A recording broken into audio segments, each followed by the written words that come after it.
This video is going to be a film study preview of the Ravens versus Dolphins matchup week 17 in Baltimore Sunday afternoon. The Dolphins clearly come in with an explosive, somewhat unique run game that I think really pushes their offense to new heights. I mean, clearly Tyreek Hill's the most dangerous player in the league, a beyond dangerous weapon at wide receiver. Over 100 catches at this point, 1,600 yards receiving, above that actually, 12 touchdowns in the air.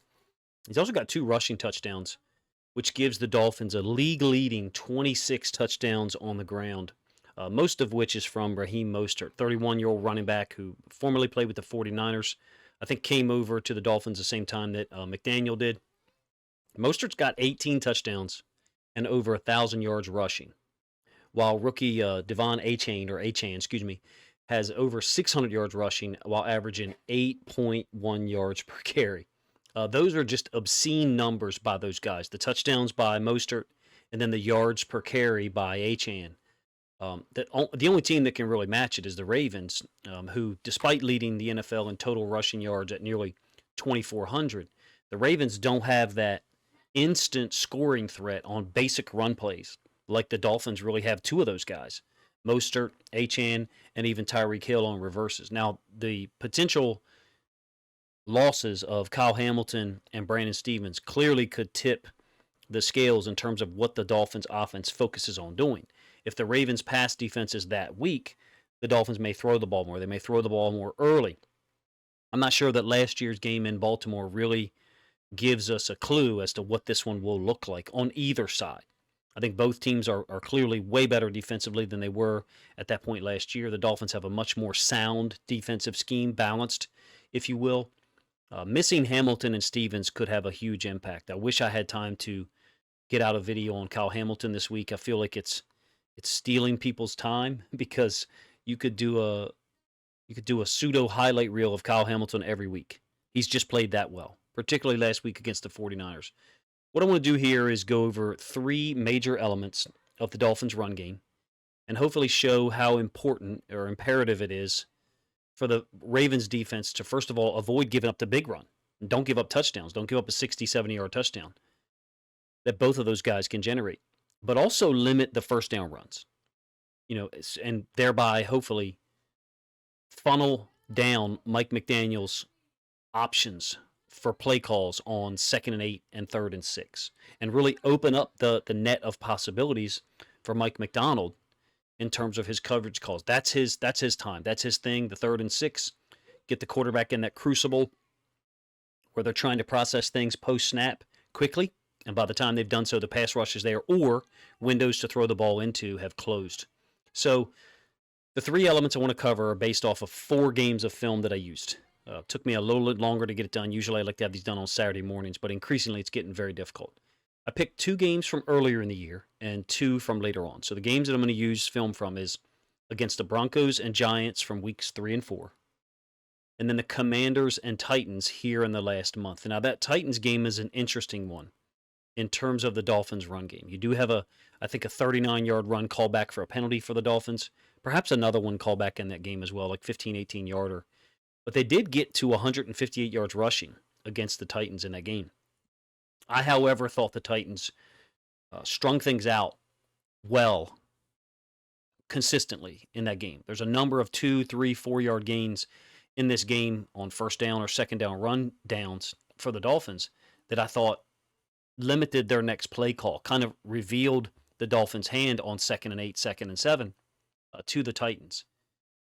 And then correspondingly, the pass production for the Dolphins in that game was only 208 yards. And the Titans, of course, came back to win that late 28-27 in that wild 4th quarter. Think about it this way. Were it not for that loss, the Dolphins would come into Week 17 with a 7-game win streak. As crazy as it sounds, they're on a similar run to the 49ers. The Ravens' late season schedule with this run of games has been pretty demanding, pretty incredible. Now, look at it from a Dolphins perspective, too, though. They just played the Cowboys last week. They're coming to Baltimore to play the Ravens in Week 17, and then they play the Bills the last week of the season in what could be a very important game if the Ravens are able to prevail on Sunday. So the 3 elements I'm going to cover here are not necessarily in order of importance, to be honest with you. and they only include, I think, 2 read plays for Tua. That's something that they do, but I'm just not going to focus on it as a foundational element of the Dolphins' run game. So we're going to look at pin pull concepts designed to get Mostert and Achane outside. It could be a toss or a pitch, but both are meant to put those guys in space with a pulling O lineman or a tight end in front that those running backs can use to cut off of. So we have a significant amount of these type run plays. I'm not necessarily talking about the gain. This is a 39-yard gain that I think is called back for a penalty. So any personnel group, 21, 11 personnel, the Dolphins do use a lot of 21 personnel, don't get me wrong, but they run this concept, this pin pull concept designed to get Achane or Mostert outside. They run it out of any personnel grouping.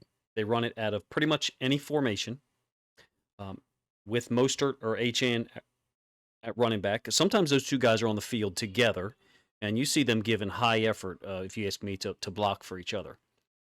That's not a typical 21 personnel group. So throughout this video, when I refer to 21 personnel, sometimes I'll refer to it with a fullback and one tight end on the field, along with Achane or Mostert. But in some cases, it's both of these guys on the field at the same time. In this case, you've got Mostert up at receiver to the top side and Achane down at running back to the bottom side. So these pin pull concepts, they can be used on, in this case, a reverse to one of those guys lined up at receiver. It can be used on a typical toss play.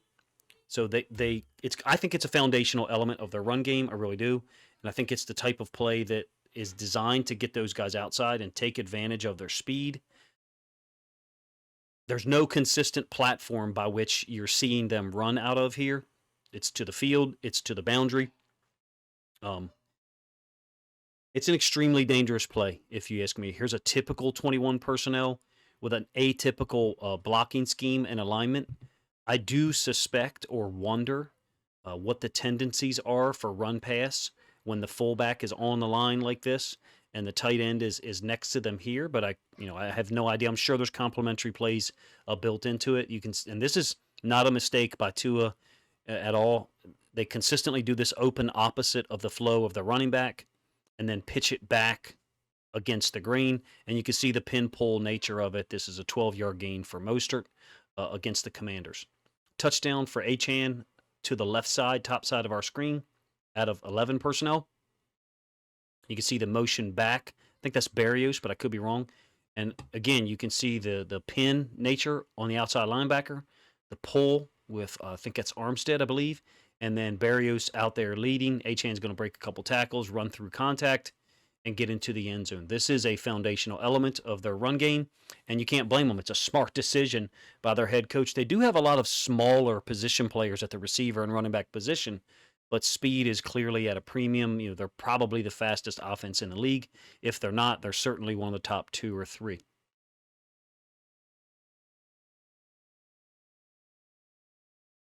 It's that same play from a couple plays ago. I'm not sure why the order got mixed up, but it gives you an idea of the pin down nature of it. Here, sealing defensive end, outside linebacker, and then getting an offensive lineman out in space to force someone to make a bad decision, either go inside or outside.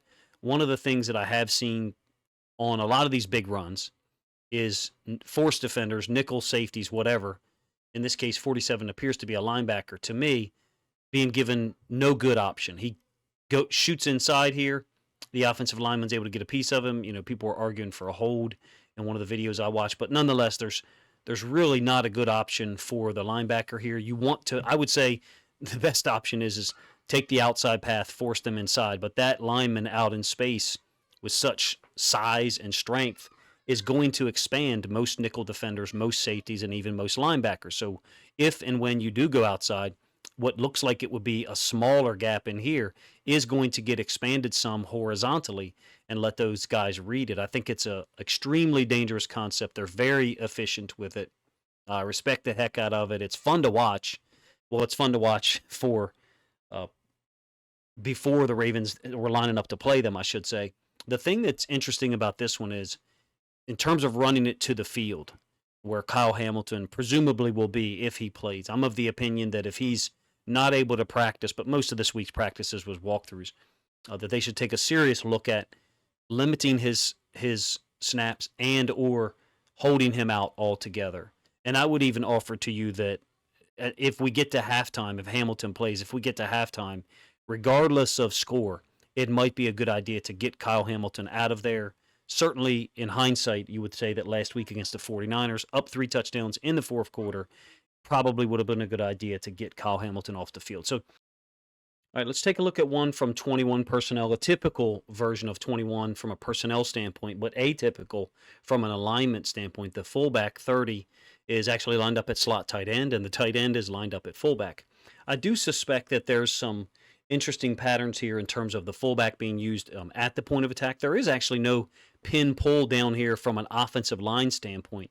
You do have a pin crack, whatever you want to call it, from the X receiver on the front side inside linebacker. The fullback is going to go out and lead. You do have at least one hold that is called here. I think there's a second one that's not called, but it illustrates, the speed that these guys play with, Raheem Mostert included. Achane has gotten a lot of attention this year for his speed and busting big plays, rightfully so.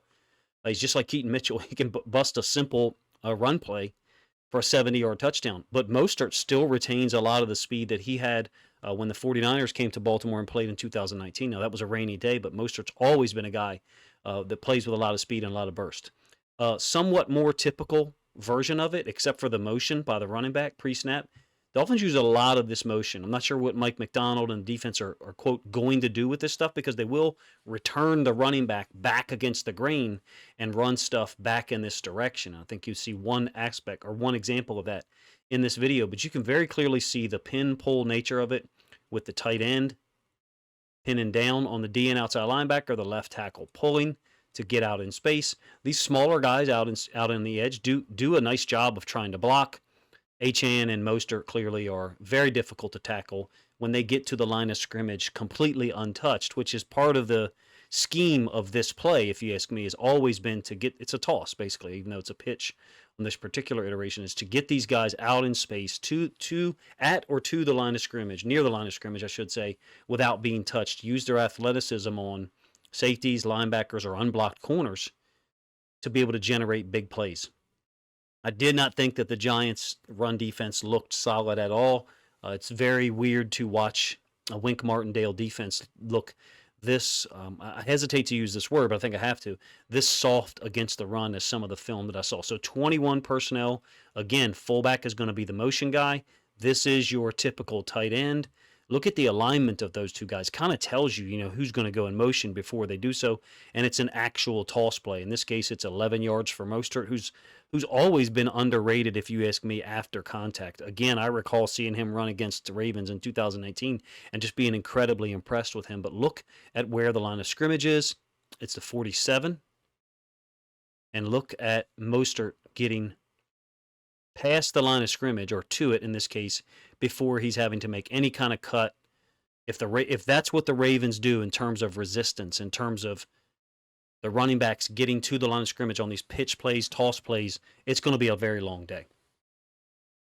Let's look at another run concept that they utilize in a very multiple manner, under center, in the pistol, in the shotgun, split zone concepts. So when I say split zone, I mean run in the zone with the offensive line to one direction, in this case the left, and then having a tight end, H-back, fullback, whatever, come back across the grain of that zone and try to kick someone out to the opposite side. Typically the unblocked edge defender, away from where all the offensive linemen are working. In this case, they're working to the left, and that tight end is kicking the outside linebacker DN to the right. They're very versatile in where and when they run this, under center, pistol, shotgun. Like I said, it is interesting to me the motion that's utilized. It's very similar to the Rams run concepts. I would offer to you that if Kyle Hamilton is out, or perhaps minimized in terms of his effectiveness because of his knee injury, the 11 personnel run game could be something that's very dangerous. Now, additionally, something else to mention is think about the pin pull pitch that I was talking about. There was at least one iteration of it where it was a zone toss, basically, and the fullback went with the motion of the play. This motion by receivers is not going to be used as a lead blocker. It's used as a jet motion potential handoff to pull defenders. And what I think it does is it sets them up for better angles. Look at the threat of Tyreek Hill motioning.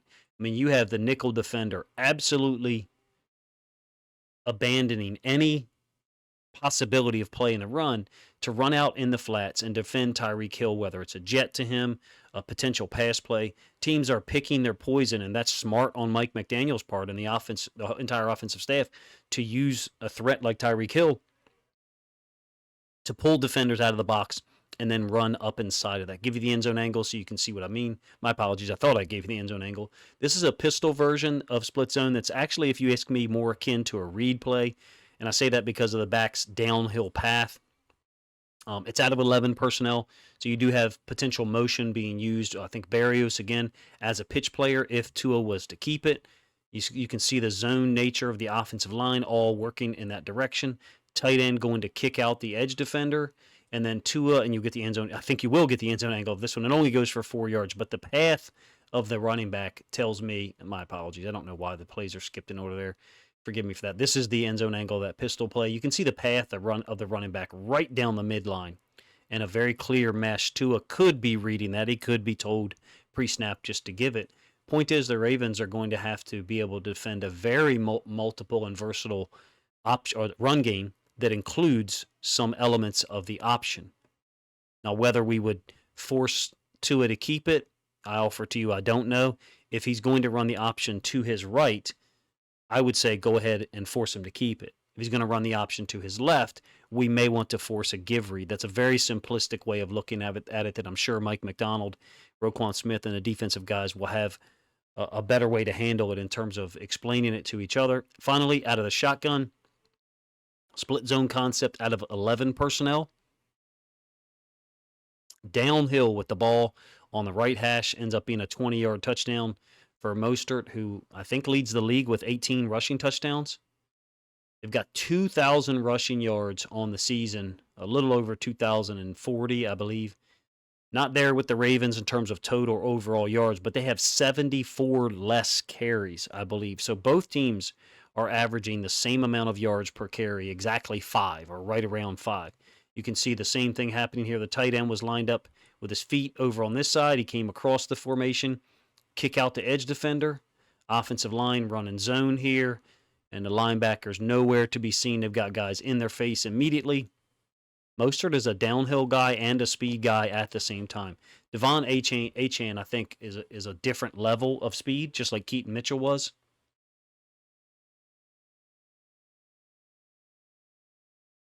The last type of run concept that I want to mention and kind of point out to Ravens fans is when the Dolphins have two running backs on the field, meaning Mostert and Achane on the field at the same time. Usually one of them is lined up as the X receiver, and the other one is lined up at tailback. In this case, they actually put Jalen Waddle in at tailback, but this is a 24-yard gain by Achane. The Ravens have to identify these situations when they've got one or two running backs lined up at wide receiver. So this is Achane running the reverse path here. Here is Mostert, and what do you notice? It's the same exact blocking concept. You have a pin down, and then the fullback is the puller. He's replacing the pulling offensive lineman. So conceptually, in terms of how they block it, you're still getting a fullback and a lineman out in front. It's the same as a pin pull concept, just a down block and a guy log blocking out to the edge. The Dolphins have mastered this concept, if you ask me, and they run it out of multiple formations. But what's the constant? And I actually showed you this play earlier. Is two running backs on the field, and one of them is lined up at receiver. It could be Mostert, it could be Achane. Both of these guys run extremely hard. They're not just speed backs at all. That's a gross oversimplification. If the Ravens are to limit McDaniel's choices, or options, if you will, on offense, I think they've got to figure out a way on first down to hold this running game down. Of course, at that point, you could say, well, perhaps do you open yourself up to more down the field pass concepts? Sure, you actually might. So Mike McDonald is going to be constantly playing that game of trying to be multiple in coverage, present Tua with a lot of looks, and give Mike McDaniel reason to not run the ball on 2nd and 8 so that we can accelerate that process by which our defense puts people in that crucible of using different coverages, different alignments to force the quarterbacks to process things post snap. It's another example, if you ask me, of them getting linemen out in front. It's a fun run game to watch. Probably one of the run games that I'll enjoy watching the most in the offseason. But as it stands right now, as I record this Saturday before the game, that really, will decide the number one spot in the AFC as far as home field advantage for the playoffs, it's certainly not fun to look at and see a team that, in my opinion, has a more dangerous home run hitting run style than the Rams did. I would say the Rams run game is akin to a guy who hits a lot of singles and doubles, and this one looks like a guy who can hit doubles but hits a lot of home runs. And that's the big play nature of Achane and Mostert, and the way that Mike McDaniel designs the run concepts to utilize their speed a whole lot. I didn't show complementary boot action off of these, but it seems obvious that the boot would generally go to Tua's left, our defense's right. So besides stopping or slowing down the run, I'm going to give you a very specific situation that gives me pause, and that is ball on the right hash for the offense. So for the Ravens defense, it's wide side to our right, and the running back being in the backfield and Tyreek Hill being set to the boundary, because that's away from Kyle Hamilton, again, if he plays, number one. Number two, it sets them up for motion to the field by Tyreek Hill, which could force or could move people in a way that opens up the run game for the Dolphins over to the boundary, number one. Number two, perhaps opens up the boot to the field off of a run action. That, to me, it's my instincts talking. I don't have any identifiable data to throw at you here. Ball on the right hash, meaning wide side to the Ravens defense's right. 11 personnel is the situation that, for whatever reason, is sticking out in my mind. I know that's very unusual. Some people would say, well, we got to stop the run game. We got to stop the pass game. Because Tua is a left-handed quarterback, when the wide side of the field is to our right, whether it's 11 personnel or anything, is the situation that I am most concerned about. I think if we can not let him get his feet set to throw, and Dolphins fans will not like this if they've listened this long, I don't think he has a cannon of an arm like a Josh Allen, like a Jordan Love, other guys who can kind of throw a little bit off platform and really get the ball out there. Tua's passes, when his feet aren't under him, when he doesn't have as much of a foundation and time, float more.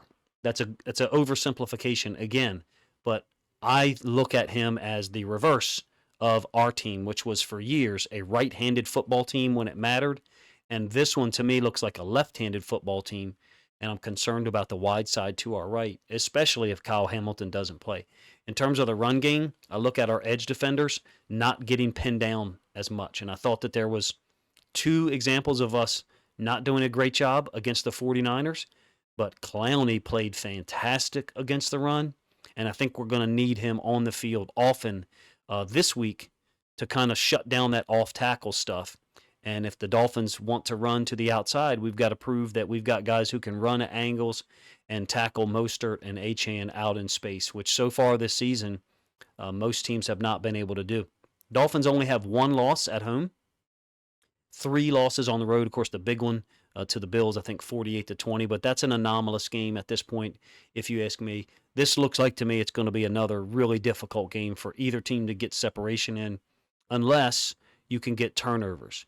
And the way the Ravens forced turnovers in 2023 is stop or slow down the run game on first down and get 2 downs to play that 4D chess with the opposing team's quarterback and offensive coordinator. And so far, Mike Macdonald has been amazing in those situations. It's a simplistic way of saying if we only force 1 passing down out of each series of 3 downs, I think it benefits the Miami Dolphins.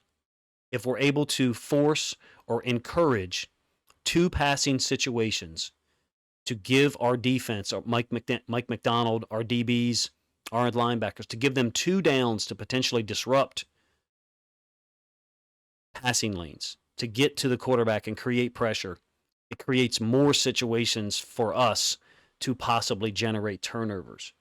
Maybe I didn't do a great job explaining that in terms of my thoughts on the game. I went maybe too detailed with the ball on the right hash for the offense situation and too generic with this one. But if we create, the more obvious passing down situations we create, the better. And the way to do that is to stop or slow down the running game at first, which gives Mike McDaniel some opportunities to maybe go play action on us and see if he can hit some stuff up top. Appreciate you guys' time, man. The previews have become increasingly more difficult to get done. So if you have any criticisms of this one, feel free in the comment section to let me know. I only focused on the run game because I think it's a foundational element of what the Dolphins do. Clearly, Tyreek Hill's an unbelievable player, unique talent, Hall of Fame talent. Like, let's just say it at this point. 12 touchdowns through the air, 2 on the ground, and the Ravens have got to figure out a way to limit him. Unfortunately, perhaps without Brandon Stevens and or Kyle Hamilton. Appreciate you guys' time.